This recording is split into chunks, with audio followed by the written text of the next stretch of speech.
Hi, I'm Billy Keels, the host of the Going Long podcast. Every week, I'm going to be here interviewing the absolute best in the business as it relates to real asset investing, as well as real Main Street investors. We're going to be having conversations where you can listen in, and that's going to help you to continue on your path to education so that you feel much more comfortable as well as confident in investing long distance. So make sure that you go ahead and subscribe to the channel. Make sure that you're liking it as well, because that way you can get every single episode as soon as it comes out. And by the way, don't forget to leave today's episode a 5-star review. Let's go ahead and listen to today's conversation. Welcome to the Going Long podcast, where we're back once again to continue to help to educate you so that you feel much more comfortable as well as confident investing beyond your backyard. I'm your host, Billy Keels. And you know what? If you've ever wanted to know how to place the spotlight on this important tool in the long distance real estate investing toolkit so that you can be successful, then guess what? Today's the conversation that you're going to want to listen to until the very last word. You know why? Because today's guest not only founded the networking group for young professionals, enabled the next generation of, and I'm not going to give the state away, but I'm sure he's going to tell you. Also, he's an expert in the area of title insurance. He's a sales executive for a very large national title group. And he is also the host of the super popular podcast, The Morning Spotlight, focuses on real estate as well as topics such as business, mental health, as well as fitness. And it gives me great pleasure to welcome to today's conversation, Mr. Mike Ham. Mike, what's up, man? Billy, my man, I'm just going to say this, and I'm not trying to toot your horn or make you, give me easy questions as we go through this episode, but that was the best introduction I've ever gotten. To work Spotlight so, eloquently into the very beginning of that was amazing. So, I'm pumped to be here. You run a great show. I've listened to a couple episodes, so I'm really excited to be a part of the Going Long family, for sure. Hey, brother, appreciate that. And then we just saw and heard the pin drop. So appreciate that. We do work on that, and we're really happy to have you here and share all of your expertise and your stories with the Going Long family. Man, you already know how this works. So know you're going to get 5 questions at least. You're going to get 2 in the beginning. You're going to get 3 at the end, and then press. I don't really know what questions you're going to get in the middle, but we are going to get a chance to know a lot more about you. You're going to share your expertise and your stories, and we're looking forward to that. So we're going to go ahead and get started. And the first thing is, Mike, where do you live in the United States, man? So I live in Morristown, New Jersey. So Morristown, New Jersey is northern New Jersey. So I'm about an hour train ride into New York City. If you're going to drive, probably take like 45 minutes if you don't hit traffic. But because New York City, there's always traffic. But yeah, I'm born and raised here, grew up in northern New Jersey, lived in a couple different spots in the United States, but I am currently back home here in northern New Jersey. Back in northern Jersey. Fantastic. I know that area very well as well. I know we talked about this offline and stuff like that. So, and it's really funny. People, a lot of times, unless you've actually been there, when you say you can be into the city in 45 minutes, or if there's a lot of traffic, if you take your car, it could actually literally be hours. Literally hours. Literally hours. That's one of those things. 2, 3 sometimes for sure. Yeah. Thanks for the inside tip. And then the other thing is, man, listen, so love to start things out here on a positive vibe as well. So help us understand, what's the most positive thing that has happened to you in the last 24 hours? Oh, most positive thing that's happened in the last 24 hours. I recently hit my sales quota for the year. So that is probably we're recording this in July. So as you can imagine, we're doing pretty well this year.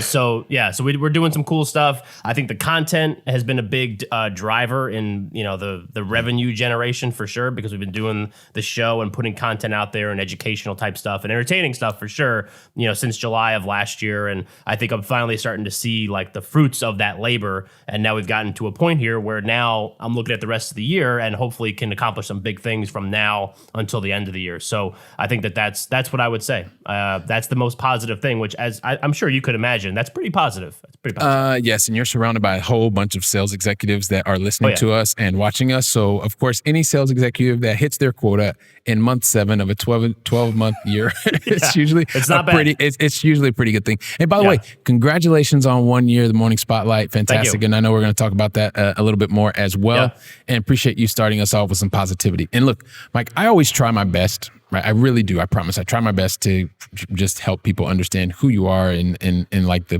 10 or 15 seconds I give myself. But it's impossible. And you've got a great story, an amazing story. So do us a favor, help me and the entire Going Long family understand more about you. Also, what, like, some of the different things that you've done to get this to this point in your journey. And Mike, if you could specifically maybe highlight some of the major decision points that you've had to make, because a lot of times people get all stressed out about major decisions in their life, and that's just part of what happens. So I'm going to turn it over to you, man. Help us get to know you better. Yeah, so it's funny you say that because, stress is, making decisions. That's a big stressor, but that's just part of life. You got to make some hard decisions over the years and all that kind of stuff. And that's where I find myself over the last probably 10 years. So like I said, born and raised in Jersey, went to college in New Jersey, down near Trenton at the College of New Jersey, played baseball there. My first job out of college was I was a college baseball coach. So I coached college baseball for 4.5 years. The last school that I worked at, I was a grad assistant, so I got a free MBA and got paid to coach, which was sick. It was awesome. So now I'm an MBA, and I had this experience and all this stuff. I got 2 assistant coaching job offers because once the master's was done at that school, the job was over, and then you had to go find a new job someplace else. And the thing with college baseball coaching is there's never any upward mobility within one particular school. So in order to keep climbing the ranks, you have to move. So I lived in Trenton. So my first job was at the school that I went to. So I lived in Trenton for a year. I lived out in Lancaster, Pennsylvania with the Amish for a year. And then my last school was up at Rochester, New York. And I was there for 2.5 years, got the MBA. And then I was faced with a decision. I had 2 assistant coaching job offers. One was in New Jersey. One was in Western Pennsylvania. Both were going to pay around $30,000 a year, which is not a lot. That's, I just turned 26, so I was off my family's healthcare plan, needed to try to make a decision on what I was going to do with my life. And I had a master's degree. I had this baseball experience. So what I did was I had moved back home, was trying to figure stuff out. I went and did like an interview at this indoor sports facility. This is 2016, right before the holidays. Did an interview to do some baseball lessons because I was like, I have this skill. I don't want to do holiday help at Macy's or, TJ Maxx or whatever. So I'll just go do that. And they looked at my resume. They said, well, you're a college baseball coach with a master's degree. Do you want to run our business? And I said, okay. So that was my next job. That was like literally how it happened. The next day I started working. It was not a good fit for a variety of reasons. I was there for 8 months and I did not really enjoy myself. Like working with the kids, doing the lessons, coaching the teams. That's one thing. And that's where I always found like that was what filled my cup up a little bit, just because then I could actually do the stuff that I like to do. But it was all the other stuff around that just wasn't great. It was a small family run business. And I was working, 12-hour days, Monday through Friday. And then usually on the weekends, I'll be there for 8 to 10 hours, Saturday and Sunday. So I was literally working 7 days a week, putting a lot of time and effort in. And I don't care who you are. Like if you're a family run business, then that's the thing, how you feed your family. Yeah. Nobody can work hard enough. You know what I mean? So I get it from that standpoint. And they were just expecting a lot of me. A lot of people quit. A couple people quit. A couple people got the boot. And then I was left doing all their work as well. So it just wasn't a good fit. I was getting burnt out. Like I said, I was only there for 8 months and I was, skinny as hell. I was just, not really myself. And I was living at home. And my father, who right now is regional counsel for the company that I work for, has been in the title insurance industry for 35 plus years. So he knows the industry very well, knows the people in the industry very well. And he said, I know we need sales reps because we have a couple that are retiring this year. This is back in 2017. A couple that are coming up for retirement, which we did.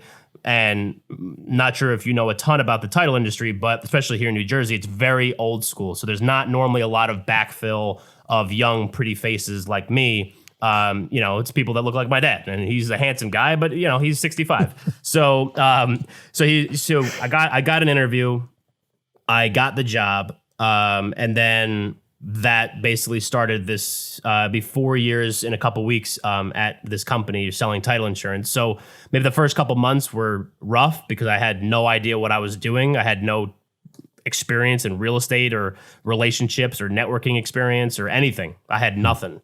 And but looking to where I am now, like I just mentioned, my most positive thing in the last 24 hours, I think I've kind of turned a corner at some point and I'm doing some cool things to try to get myself established in this industry. So that is like the Cliff Notes version of, there's way more in there, but that is the Cliff Notes version of me from when I graduated college to me here with you on the Going Along podcast to this day. Fantastic, Mike. And I appreciate you sharing that, giving us the condensed version of your life and joining us here and being part of the Going Along family today. Yeah. And I don't normally do this every once in a while I'll do this to guests, but I'm just going to kind of call you out on a couple of things because I think it's very, very interesting. And I appreciate you being humble. And by the way, if you have the opportunity to go check us out on the video version, jump over and check us out on the video version, because I'm getting ready to say something to Mike that I'm sure that he's going to appreciate a lot. and you can also see the two of us. So you said a couple of things that it's interesting. So after 4 years in your title insurance, you said that you were trying to do some things, and that when you were getting started, that you didn't have much networking experience. And so this is the guy who just mentioned to us that he left college and then he moved from where you live in Jersey down to the southern part of Jersey or near Lancaster.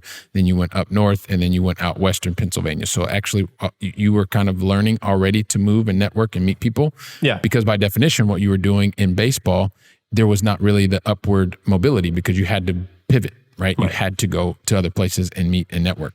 Yeah. And then also you said that you were trying to do something, which is you're not trying. And Mike, one of the reasons that you're crushing it and making it a massive impact on people is because you're actually doing, not trying. And this is one of the big things that we love to talk about with the Going Along family is when you do things, you actually have the opportunity to get feedback. Sometimes that feedback is negative, and many times that feedback is very, very positive. You just have to give yourself the opportunity to do that. So allow me to just kindly say, hey, look, you're not trying, Mike, you're actually doing. And we appreciate that. Yeah, absolutely. And it's one of those things too. It's funny that you mentioned that because I was talking about this on another show. I forget which one, but we were talking about this exact same thing and how I did not realize the amount of impact the coaching experience was going to have on the rest of my life in this world. You know, whether it's the podcast or doing the title insurance stuff, being able to communicate with people, because I was working with college-aged baseball players, right?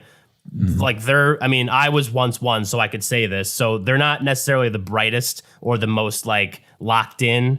They may have been partying the night before. I know I've been there, so maybe they're not, but you need to be able to communicate and be able to talk to a lot of different people, whether it's players, whether it's other coaches, whether it's coaches from other teams, whether it's families from the recruiting side to kind of get them to be okay with coming to your school, whether it's umpires, because who likes umpires, but you have to be able to talk to them too.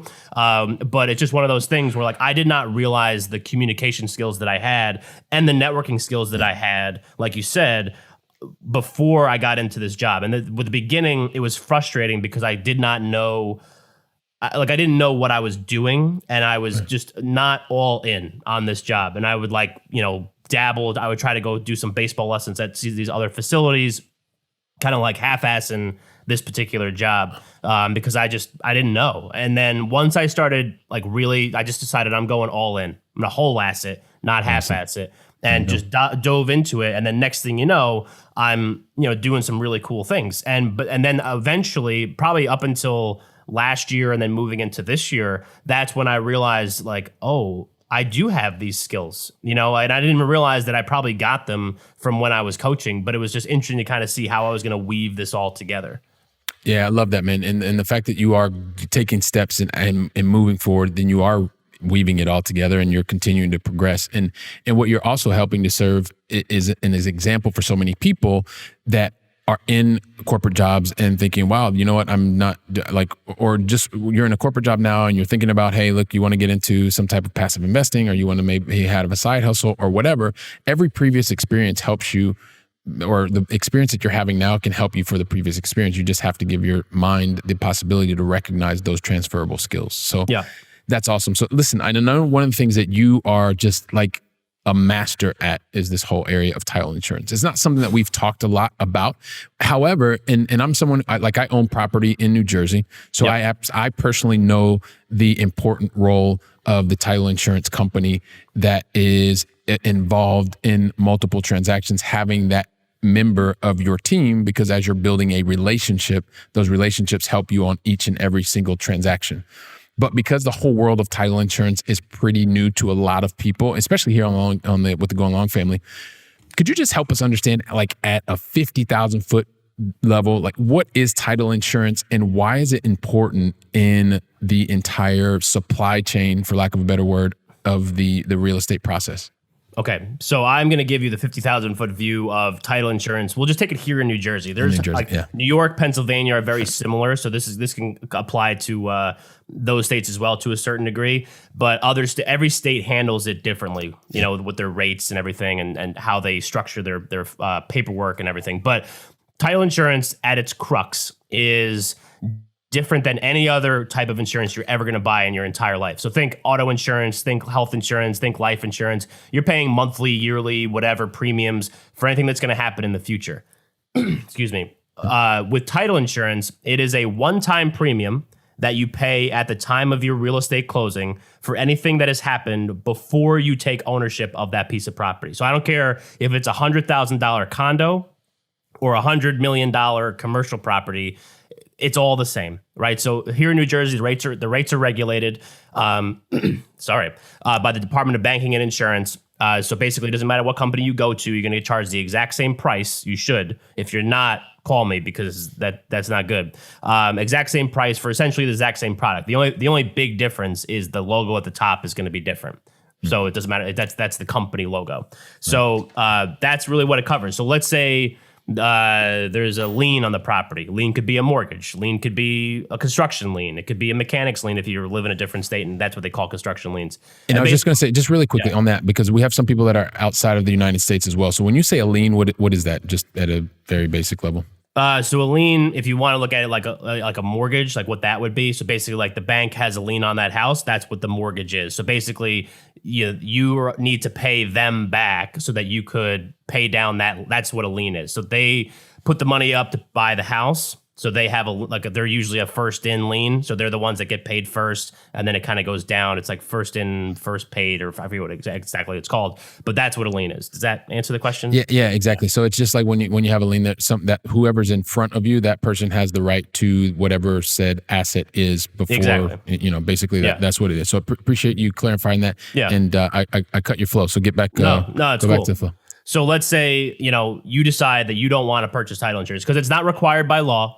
It's if you're going to get a loan from a bank, you're getting title insurance. There's literally no way around it. There's no way that a bank is going to give you a loan without you getting a lender's policy, and by association also an owner's policy. And I can get more into that, but that's a little bit more like high level stuff. Mm-hmm. But essentially, what happens is, let's say you decide you don't want to get title insurance. You purchase the house. Now there's that lien on that house. That lien, that mortgage doesn't follow the guy that sold you that house or that building or that property or whatever. It stays there. Yep. So if you never get that taken care of, because that's what we do. We go in, we search every record of that piece of property from years ago. Like sometimes we're looking at handwritten documents from the 1860s and written in Old English, and people have to read that, and it gives you like a background on deeds and whatever. We'll make sure that those are cleared. So the mortgage is cleared, the bank discharges the mortgage, whatever it is. And then we make sure that when you go in there, that it's clean. We have a clean title, right? So that if there are liens and you never get them taken care of, you're on the hook for that lien because now you're the owner and you just decided that you didn't want to do anything about it. So that's essentially kind of what it comes down to. If there's easements, an easement basically is like, let's say the power company has an easement through your backyard because there's a power line back there. You don't know about that. It would be filed with the county. You don't know about that. You want to put an addition on the back of your house. You do. Next thing you know, the power company has to get to that power line. You're SOL.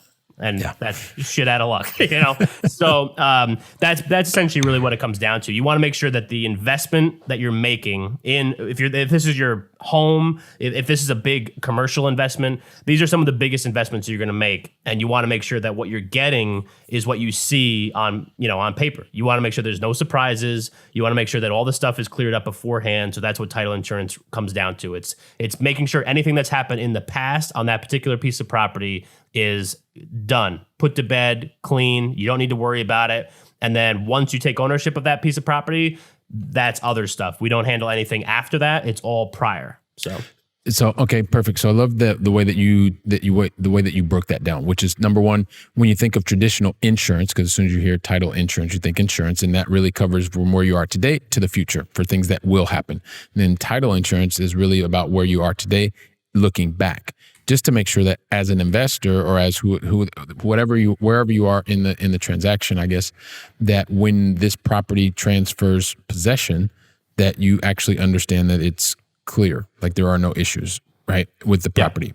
The question is, and probably some people are thinking, okay, yeah, Billy, that sounds great. I love Mike's explanation. That's fantastic. But let's say that this whole title insurance comes back and that you find out that it's not clear that when they was writing on that one of those pieces of paper in 1848, that still hasn't been cleared up. Like, then what happens? We would work with the parties involved, depending on what that issue is. So if it's, something where the person selling the property doesn't even actually own it, that's like a whole big thing, because then you have to go and find like the heir and whatever. That's a whole different thing. But if we're just talking about liens and different things like that, generally those are pretty easy to clear up, because, if you get a 30-year mortgage, most of the time you're not living in that house for 30 years paying down that mortgage, right? Usually not. Yeah, usually not. So, normally we do a lot of that kind of stuff, and generally we're able to make sure that stuff's taken care of beforehand. So we work with all the parties, like I said, the buyer, the seller, the bank, whatever else we need to do. If there's judgments against one of the particular parties, we inspect those, investigate those. We make sure all that stuff's clear. If there's something that we can't get clear, usually we'll put that in as an exception. Just be like, hey, there's this glaring thing that we will not insure. So there's always, in a commitment, there's always exceptions in one of it's like Schedule A, Schedule B, exceptions. That's like, I'm getting really technical with the Schedule A, Schedule B stuff, but exceptions is one of the important things. So essentially what the exceptions are is like, if there's something like that we will not insure, we'll put that in there so that and that's the biggest thing, is going in what you have. And if that's something that you don't want to take on, then that's you. And I've lost deals because of stuff like that. I literally just had a deal earlier this year. It was a big commercial deal, and it died because the sellers couldn't agree on who was going to take care of the asbestos abatement.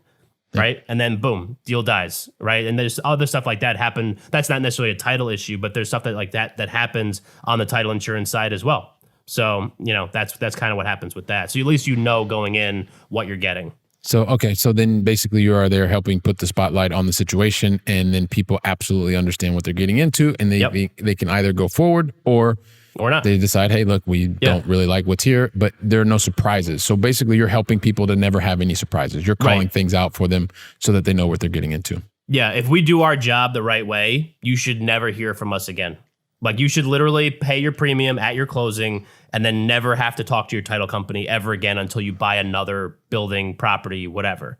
That's the big thing. Yeah. And, and I know, and I don't want to take it too much into New Jersey because I have specific knowledge of how that works there. But but one of the things is also part of the experience, right? So when you are working with a title company, as you say, you may never want to, you should never hear from them again. But the reality is, even though the service, quote unquote, is the same, each individual experience is very different. Like with the title companies that I've worked with. So you should be working with me though, Billy. Yeah. Let's just put that out there. Well, but we just met, right? So my properties have been in my portfolio for 7-8 years. Don't worry. Well, next time. Of course. Yeah. So no, but the thing is, so help us understand, like, if the service is the same, like, how do people, because you do want to build a relationship. It's not just transactional. I know you're somebody who's very relationship based. And we're going to start getting into some of the other things that you've been doing and how you're building relationships extremely effectively. But what is it that makes you different from the next person who's in essence providing the same service? Yeah. So basically, when I mentioned that the rates are filed rates, they're regulated rates. So literally this business, especially here in New Jersey, like I said, New York's also filed rates, Pennsylvania's filed rates. This entire industry is built on relationships and service. Yep. So if you don't have good relationships, if you don't have good service, or one of the other, like, you're not going to do very well in this world. So one of the things that's really important is, especially from the buyer side, is that you normally are working, if we're doing commercial properties, you're normally working with an attorney. 90% of my business comes from attorneys. I have great relationships with attorneys. And even though each deal is a one-off deal, I develop those relationships with those attorneys so that the next deal that they get, they send to me. The next deal that they get, they send to me. And that's where the relationship side comes in. Same thing with, lenders. I have lender clients. I have some developer clients. So I'm constantly working with different types of people within the industry.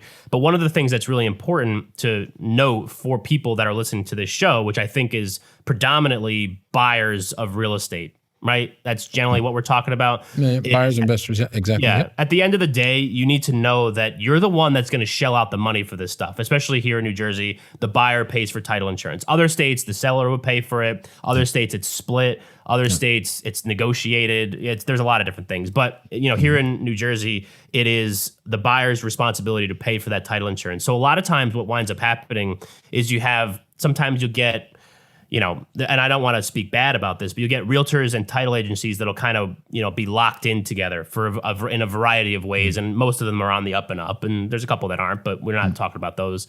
But essentially what happens is sometimes because they have these relationships and they're constantly just feeding in deals back and forth, you might not be getting that good service. So as the buyer, it's nice to know that if your attorney's working with a big company like ours, you're going to get it done because we work with big law firms all the time. We work with a lot of different kinds of realtors, a lot of different kinds of attorneys, all that kind of stuff. So we got it. But if you're working with a realtor, they send you to their title company and you realize there's one person working at that title company, that should be a red flag. Right. So not a red flag in a sense that they can't get the job done, but a red flag that maybe their workload is too much and maybe they can't put the time and effort in there that you need to make sure that you get what covered for what you need to be covered for. So as a buyer, you ultimately have the most power in where the title insurance selection goes because you're the one that pays for it. And no attorney, no lender, no realtor is going to let a deal die because of selection of title insurance. So that's why I lose out on a lot of deals. But that's the thing. So if you are listening to me or another title rep and you feel very comfortable with them, that's a good thing because then you can go to them and you can make sure that I am so for me, and you said what makes me different, my relationships are great.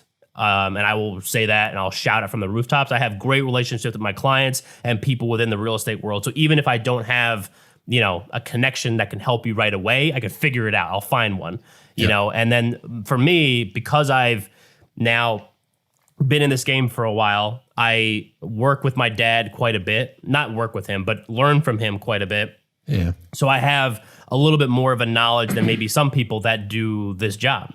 So I'm able to kind of follow along, kind of quarterback that deal from start to finish to make sure that when it's open, we get all the stuff that we need, we get it done, we get it out in a timely manner, and then we get the thing closed. That's the number one thing. You don't want any headaches from your title company. You just want it start to finish, closed, done, put to bed. So that's what I would say to that. Okay, well, and fantastic. And once again, summing all that up, it really is about what makes each person different and what makes you different is the relationships that you have and the teams that you work with, which ultimately comes down to what we talk about here all the time. When you are building a team, it's making sure that, I always say #teamwork makes the dream work.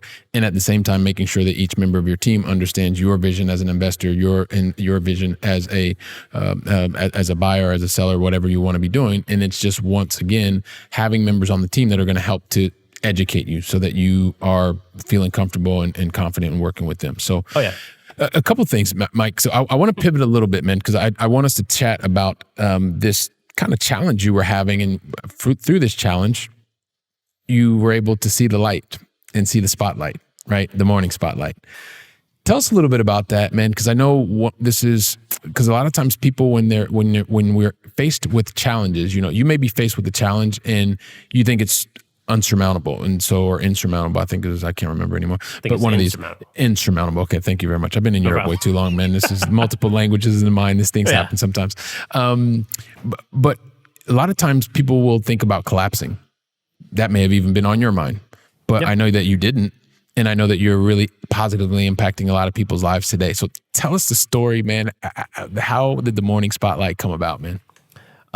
So that was, so the show initially started in May of last year. So I know I said July was the 1 year birthday, and I'll get into that in a second. But my first few years working this job, what I realized was I can go to big networking events, I could do all these different things, and I can, work a room pretty well. But if there's 200 people in there, maybe I talk to a handful. It's very hard to work a room and meet everybody and develop some actual connections with them. Yeah.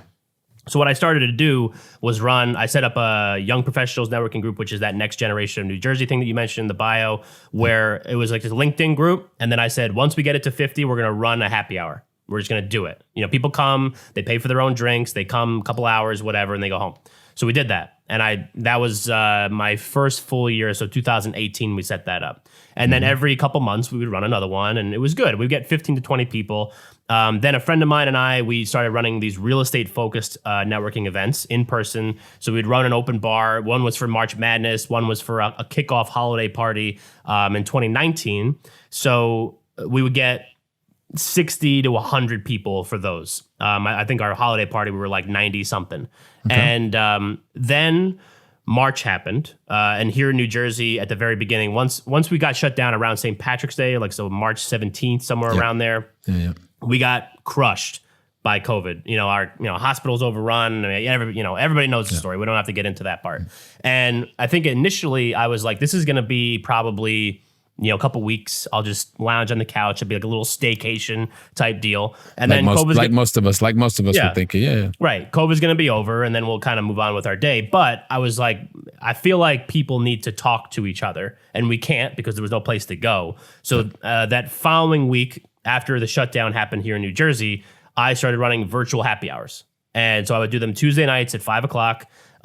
And we would get 35 to 45 people for those. And we did them for 13 straight weeks. And every week we would get a good turnout. We had a good core group of people that would come every time. And then we'd get new people coming all the time too.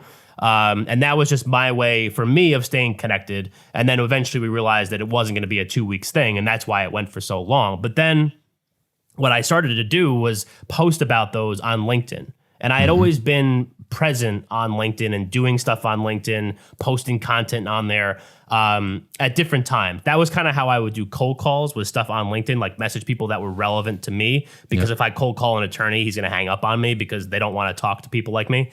But so maybe not people like me, but a title insurance they may want to bill you though. That's okay. They definitely want to bill me. So so basically, then what happened was I was getting a lot of traction on LinkedIn for those posts because I would post about it and I would tag 45 people. So then they would all share it. They would all like it. They would all comment on it.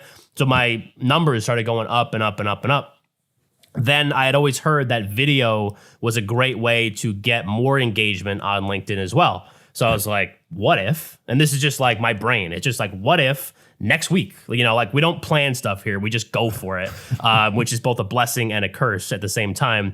But what if next week I'll text 10 of my most core group of people from that group. And what we'll do is going to run a 5-minute interview that'll be on video.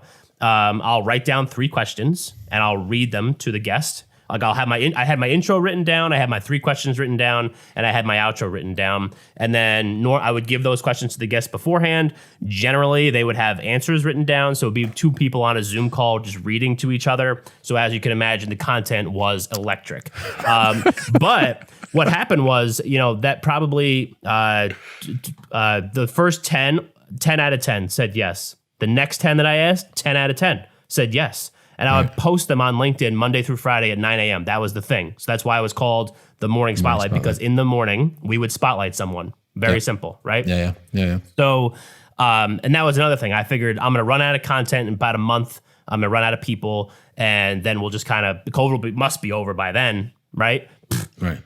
So it wasn't. But newsflash, I don't know if anybody is experiencing something different, but it wasn't. So basically what we did was we did 12 weeks worth of those episodes. So 60 total, which as a podcaster, that is a ton, right? Yes. And I was I was scheduling them, recording them, editing them, sending them to the guest. A lot of times they would want to re-record because they were unhappy. So I would re-record them, edit them again, send them out, and then post them on whatever day they were supposed to post. So it was like I was doing double the work. And granted, they were only 5-minute episodes on average, but that's still a lot of stuff to do. And you did, so you said it really quickly, and and this is not really on topic, but you did say that you were doing the editing, correct? Yes, I do. I like to say I am head chef and chief bottle washer here at the show, and that's the way it was when it started back in May, and that is the way that it is still now for the way that we do the show now. But eventually, we got to a point, and people were coming out of the woodwork. Everybody wanted to be on the show. And looking back, and I don't know, you can go to the YouTube page, you can go all the way to the bottom and look at all those old interviews that I did. It's like not even the same show. It's like I'm a completely different guy. I'm wearing like a suit jacket. I'm wearing a button-down shirt, sometimes a tie, and I'm literally like, "Good morning and welcome to the morning spotlight." It was rough. Reading. One, 2, 3. Yeah. So then eventually what I wanted to do was give more of myself onto that because I was seeing really good numbers from those. And then I said, what if I turned it into just a full-blown podcast and put it everywhere? I could put it on LinkedIn still. I could put it on Instagram. I could put it on Spotify. I could put it on Apple, plugs. Go there if you want to listen to the new show. So that's when I transitioned it into a version of what it is now.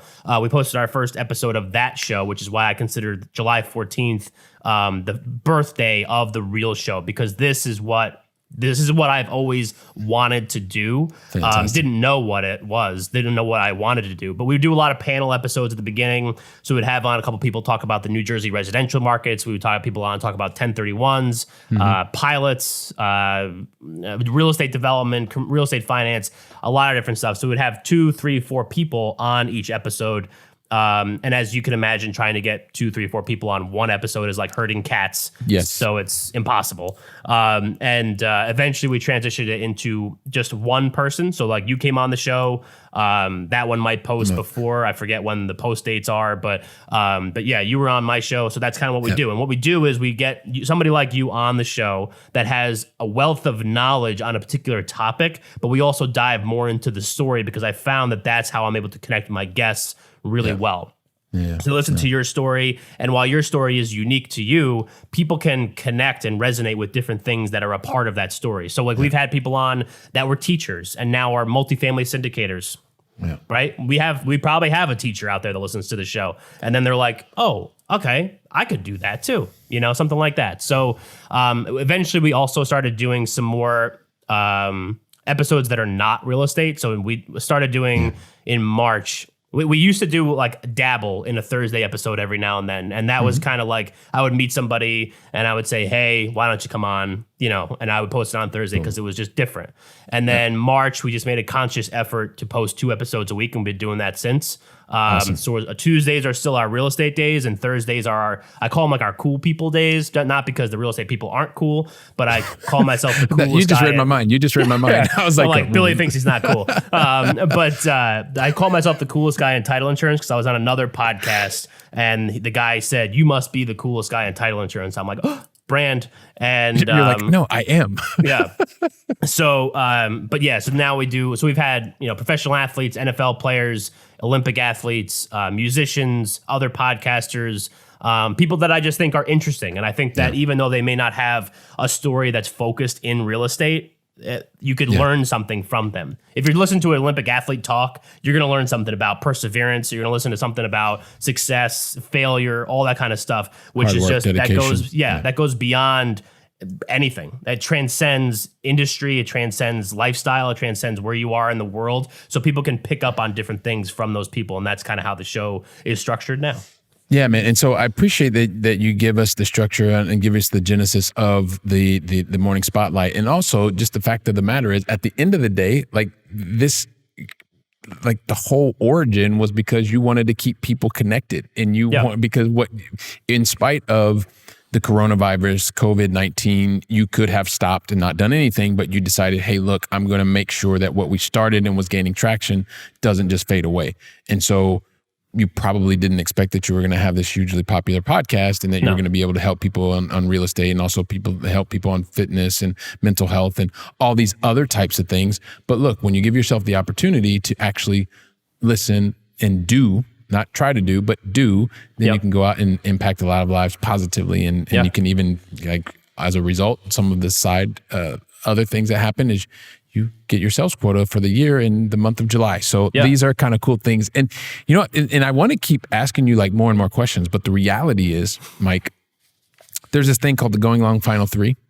Yeah. And we got to get to the going long final three. But the Right. thing is, Mike, We here's can the talk thing. literally I'm sure we could talk for hours. Because Me and you? I could Me clearly and you? talk. Yeah, me and you.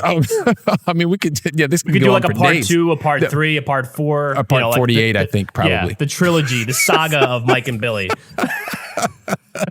I love it. No, but here's one of the things also too that I love in terms of being a podcast host, because you can keep things really on what the topic is. But at the end of the day, it's great when people get a chance, especially on this type of a format when the entire Going Long family gets to know you, right? They know what you were doing as a baseball, that you were in baseball, that you played baseball, that you were coach, that you were manager, then you were in teaching, and all of these different things. To your point from earlier, even though today, one of the things that you do in your life is sell title insurance or help people through these transactions and build relationships because of your strong networking skills, et cetera, it's like you get to just get a chance to get to know people, have them tell their stories, and that's really awesome. That's an awesome part of doing hosting podcasts. Another one of the awesome things. So, but anyway, listen. So the Going Long final three. I never get to the Going Long final three unless you tell me that you're ready. So my question for you, first and foremost, is: are you ready?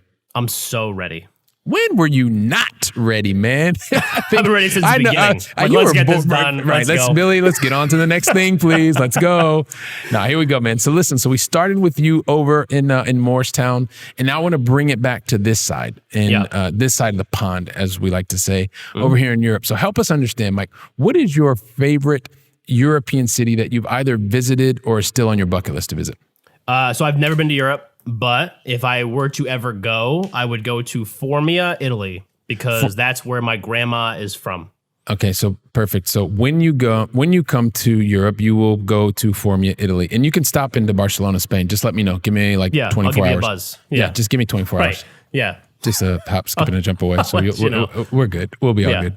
Yeah. So here's the other thing, man. So one of the things that I also see, Mike, from a lot of really successful people, and we're interviewing people all the time and come across people in the 24 years of my corporate role and just meeting people traveling around the world, and there are a lot of successful people. And the thing with successful people, and I'm sure because you're a successful person as well, one of the things that is that successful people have something in common, and it's the fact that all successful people, they are successful because they typically make only one mistake in their entire trajectory, which gets them to the point where they are.